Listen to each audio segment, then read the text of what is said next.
नमस्कार, मैं आपके साथ प्रिया तिवारी और आप देख रहे हैं प्राइम टीवी। देश के 5 राज्यों में विधानसभा चुनाव हो रहे हैं, तो वहीं 5 राज्यों के विधानसभा चुनाव के बीच एक चौंकाने वाला मामला सामने आया है, जिसे लेकर पूरे देश में सियासी घमासान छिड़ गया है। दरअसल असम में जारी विधानसभा चुनाव के दूसरे चरण के दौरान ईवीएम को लेकर नया बवाल शुरू हो गया है। बीजेपी नेता की कार से ईवीएम बरामद होने के बाद बहस छिड़ गई। विपक्षी दल सत्ताधारी बीजेपी सरकार से लेकर चुनाव आयोग पर गंभीर आरोप लगा रहे हैं। साथ ही विपक्ष इसे लोकतंत्र के लिए खतरा बता रहा है। तो देखिए हमारी ये रिपोर्ट।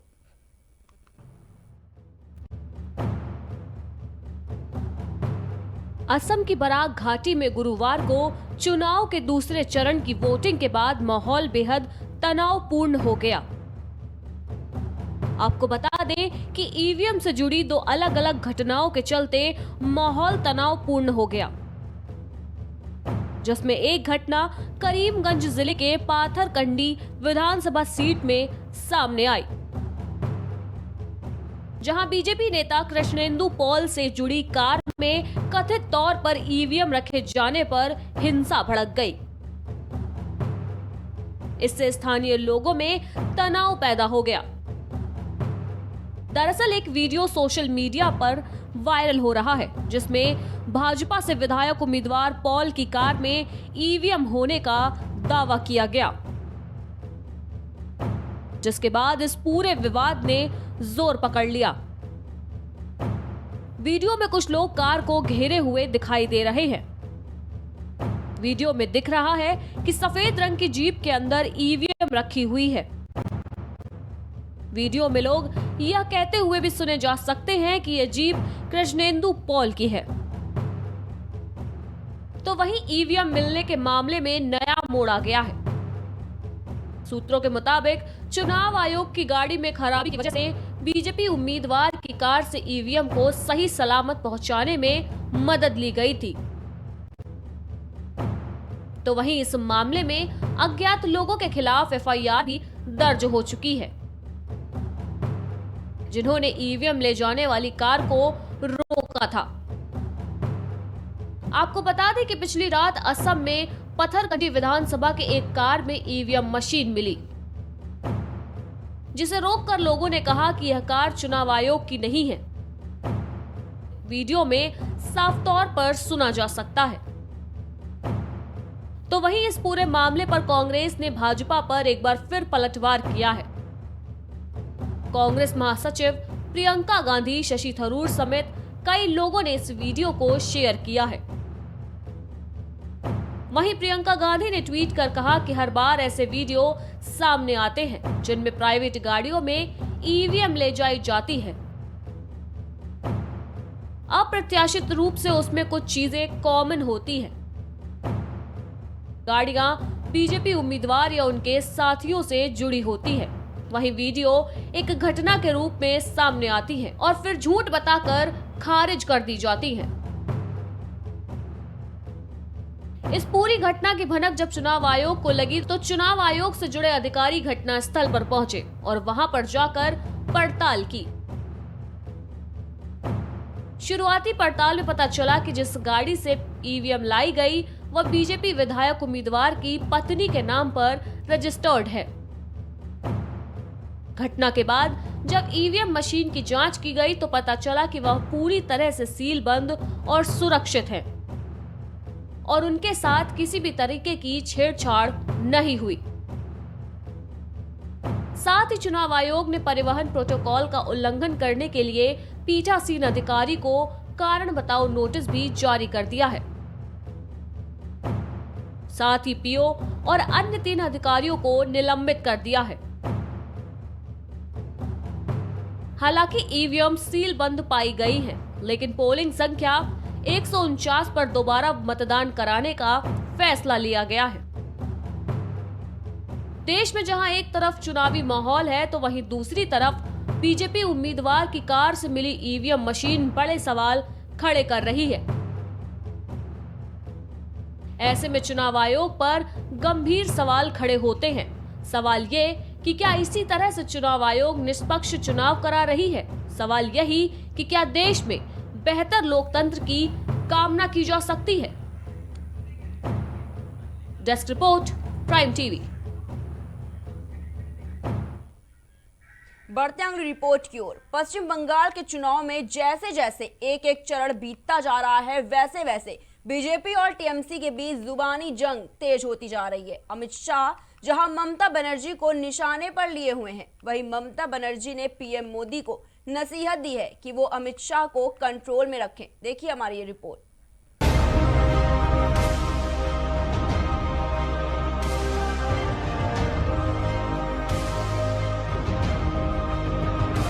पश्चिम बंगाल विधानसभा चुनाव के मद्देनजर अमित शाह ने कूच बिहार के सीतलकुची में रैली के दौरान मुख्यमंत्री ममता बनर्जी पर निशाना साधा।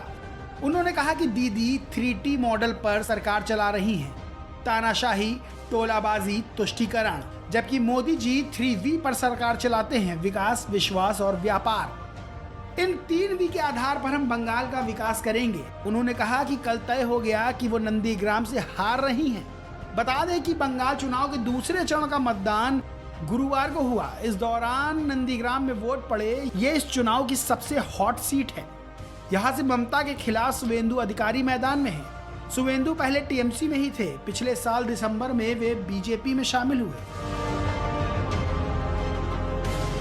ये दीदी जो है ये 3T मॉडल पर सरकार चला रही है।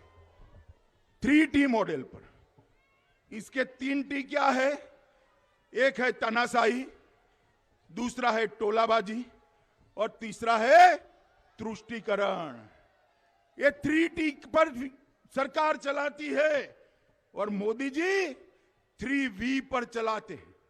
पहला है विकास, दूसरा है विश्वास और तीसरा है व्यापार। अमित शाह ने ममता बनर्जी पर निशाना साधते हुए ये भी कहा कि दीदी के मन में आप लोगों की चिंता नहीं है, बल्कि उनके मन में भतीजे की चिंता है। वो अपने भतीजे को मुख्यमंत्री बनाना चाहती हैं। दीदी भतीजा कल्याण में विश्वास करती हैं और मोदी जी उत्तर बंगाल के कल्याण में विश्वास करते हैं। दीदी को उत्तर बंगाल की कोई चिंता नहीं है। उन्होंने ना कनेक्टिविटी, ना सड़क, ना स्वास्थ्य पर ध्यान दिया। यहाँ पर तंबाकू का उत्पादन बहुत अच्छा होता है, लेकिन तंबाकू का रेट किसानों को अच्छा मिले, इसके लिए भी दीदी ने कुछ नहीं किया। दीदी ने उत्तर बंगाल में हमेशा अन्याय किया है, इसलिए दीदी आपसे डरती हैं। अमित शाह ने इस दौरान कहा कि कल नंदीग्राम में तय हो गया कि वो वहां से हार रही हैं। बाद में उनके सलाहकार ने उनसे पूछा कि आप कहां लड़ेंगी, तो उन्होंने कहा कि उत्तर बंगाल के अलावा कहीं से भी लड़ा दो, उत्तर बंगाल वाले मुझे नहीं जिताएंगे। शाह ने कहा कि उत्तर बंगाल में जो राजनीतिक हिंसा हुई है, आप एक बार नरेंद्र मोदी जी को मौका दें, उत्तर बंगाल से इस राजनीतिक हिंसा को भाजपा हमेशा के लिए समाप्त कर देगी। यदि हम सरकार बनाते हैं तो आपका विकास हमारी सर्वोच्च प्राथमिकता होगी। हम आपके विकास के लिए उत्तर बंगाल विकास बोर्ड को 2000 करोड़ रुपए देंगे। नारायणी सेना को श्रद्धांजलि देने के लिए राजवंशी युवाओं की एक बटालियन भी बनाई जाएगी। पश्चिम बंगाल के कूच बिहार में मुख्यमंत्री और टीएमसी नेता ममता बनर्जी ने दावा किया कि वे नंदीग्राम से जरूर जीतेंगी। चिंता करने की कोई जरूरत नहीं है। उन्होंने कहा कि वो पीएम मोदी से कहना चाहती हैं कि पहले अपने गृह मंत्री को नियंत्रित करें, फिर हमें नियंत्रित करने का प्रयास करें। मैं आपकी पार्टी की सदस्य नहीं हूं। आप मुझे दूसरी सीट से चुनाव लड़ने का सुझाव देंगे, नंदीग्राम से जरूर जीतूंगी। वहीं ममता बनर्जी ने बीजेपी पर निशाना साधा और पीएम मोदी समेत अमित शाह पर गंभीर आरोप लगा दिए। ममता ने तो यहां तक कह दिया कि इतना खराब और अव्यवस्थित चुनाव उन्होंने कभी नहीं देखा है। क्यों इलेक्शन कमीशन होम मिनिस्टर का इंस्ट्रक्शन सुनेगा? और इलेक्शन का अंदर में अगर वो साउटिंग स्लोगन चले, पब्लिक को गांव से नहीं आने दे, तो किसका गलती है? इलेक्शन कमीशन को इसको बैड रिजल्ट नहीं हो रहा है, इलेक्शन कमीशन का बैड नेम नहीं हो रहा है। हम तो चाहते हैं इलेक्शन फ्री एंड फेयर हो। हम सेशन का टाइम में देखा, हम कुरैशी का टाइम में देखा, हम और भी बहुत सारे था जो इलेक्शन कमीशन सबको देखा। ऐसा खराब इलेक्शन हम कभी नहीं देखा। वहीं दूसरी ओर बंगाल विधानसभा चुनाव के तीसरे चरण के मतदान के पहले मशहूर फिल्म अभिनेता व बीजेपी नेता मिथुन चक्रवर्ती ने फुरफुरा शरीफ में बीजेपी प्रत्याशी विमान घोष के लिए हुगली जिले में रोड शो किया। रोड शो के दौरान बीजेपी समर्थकों की भारी भीड़ उमड़ी थी, जो उनको देखने के लिए सड़क के दोनों किनारों पर खड़ी थी। रोड शो के दौरान उन्होंने कहा, पहले कोई परिवर्तन नहीं हुआ था, ये झूठ था, अब एक बदलाव होगा। कोई दंगा या हिंसा नहीं होगी, ये बीजेपी का आदर्श वाक्य है। बता दें कि फिल्म अभिनेता मिथुन चक्रवर्ती कुछ समय पहले बीजेपी में शामिल हुए हैं और वो बीजेपी उम्मीदवार के पक्ष में जमकर चुनाव प्रचार कर रहे हैं। इसके पहले मिथुन को टीएमसी ने राज्यसभा में भेजा था, लेकिन उन्होंने राज्यसभा से इस्तीफा देकर राजनीति से दूरी बना ली थी। बता दें, बंगाल चुनाव में लगातार बीजेपी और टीएमसी एक दूसरे पर हमलावर हैं। वहीं नंदीग्राम सीट लगातार केंद्र में बनी हुई है, जहां से शुवेंदु अधिकारी और ममता बनर्जी के बीच मुकाबला देखा जा रहा है। बीजेपी का साफ तौर पर मानना है कि अगर नंदीग्राम सीट पर ममता हार गई तो समझ लो पूरे बंगाल में हार गई। खैर, ये तो 2 मई को ही पता चलेगा कि बंगाल में किसकी सरकार बनती है। Desk report, prime TV.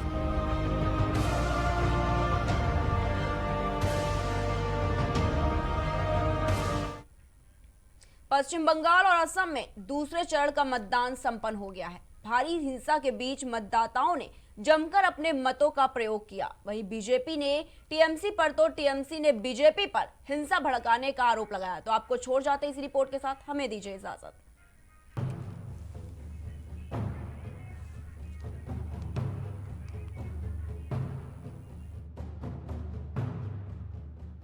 Bengal विधानसभा चुनाव के दूसरे चरण में भी वही नजारा देखने को मिला जिसके लिए ये कुख्यात और विख्यात दोनों है।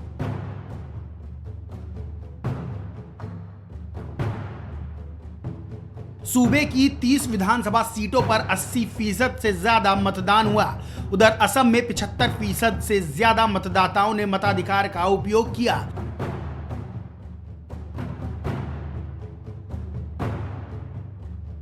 यहां दूसरे चरण में 39 विधानसभा क्षेत्रों में वोट डाले गए। सूबे के 13 जिलों में वोटिंग में 345 प्रत्याशियों के भाग्य का मतदाताओं ने फैसला कर दिया है।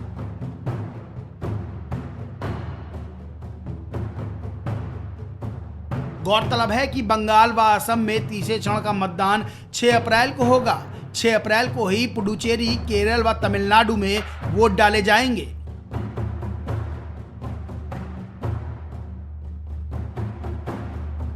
राजनीतिक हत्या, प्रत्याशियों पर हमले, सियासी दलों में संघर्ष, बूथों में गड़बड़ी, मतदाताओं व पोलिंग एजेंटों को डराने, धमकाने व मारने पीटने, लोगों को प्रभावित करने के लिए रुपए बांटने जैसी घटनाओं के बीच बंगाल के 4 जिलों पूर्वी व पश्चिमी मेदिनीपुर, बाकुंडा व दक्षिणी 24 परगना की 30 सीटों पर मतदान हुआ।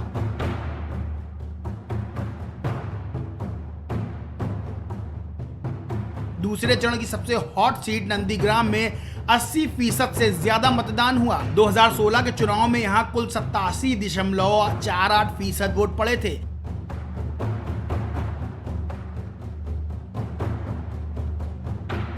गौरतलब है कि यहां से भाजपा नेता शुवेंदु अधिकारी का मुकाबला मुख्यमंत्री और तृणमूल कांग्रेस सुप्रीमो ममता बनर्जी से है।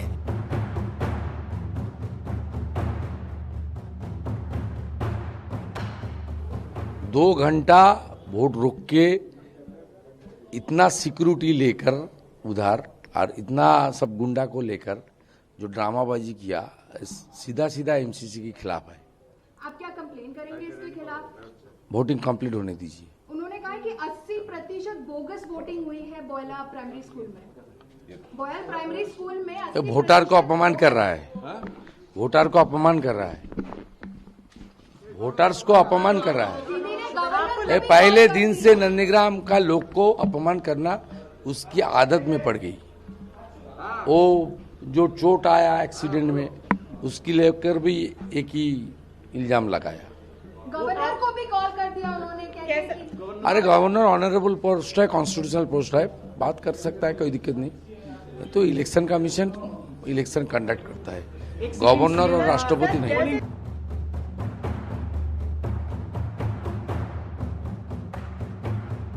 चढ़ते पारे के साथ हिंसक वारदात भी बढ़ती चली गई। पश्चिम मेदिनीपुर जिले के केशपुर के दादपुर अंचल में तृणमूल कार्यकर्ता की चाकू घोंपकर हत्या कर दी गई।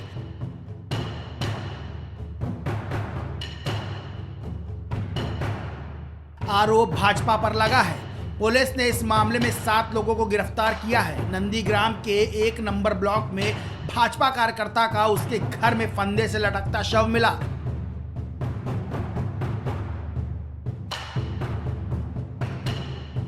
उसके परिजनों का कहना है कि तृणमूल कांग्रेस समर्थकों के डराने धमकाने से दबाव में आकर उसने ये कदम उठाया।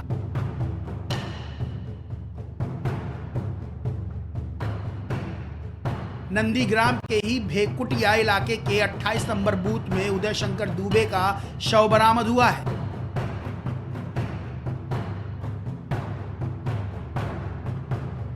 वहीं नंदीग्राम से बीजेपी प्रत्याशी शुभेंदु अधिकारी के काफिले पर हमला किया गया। इस तरह भारी हिंसा के बीच भी मतदाताओं ने लोकतंत्र को जिता दिया है। Desk report, prime TV.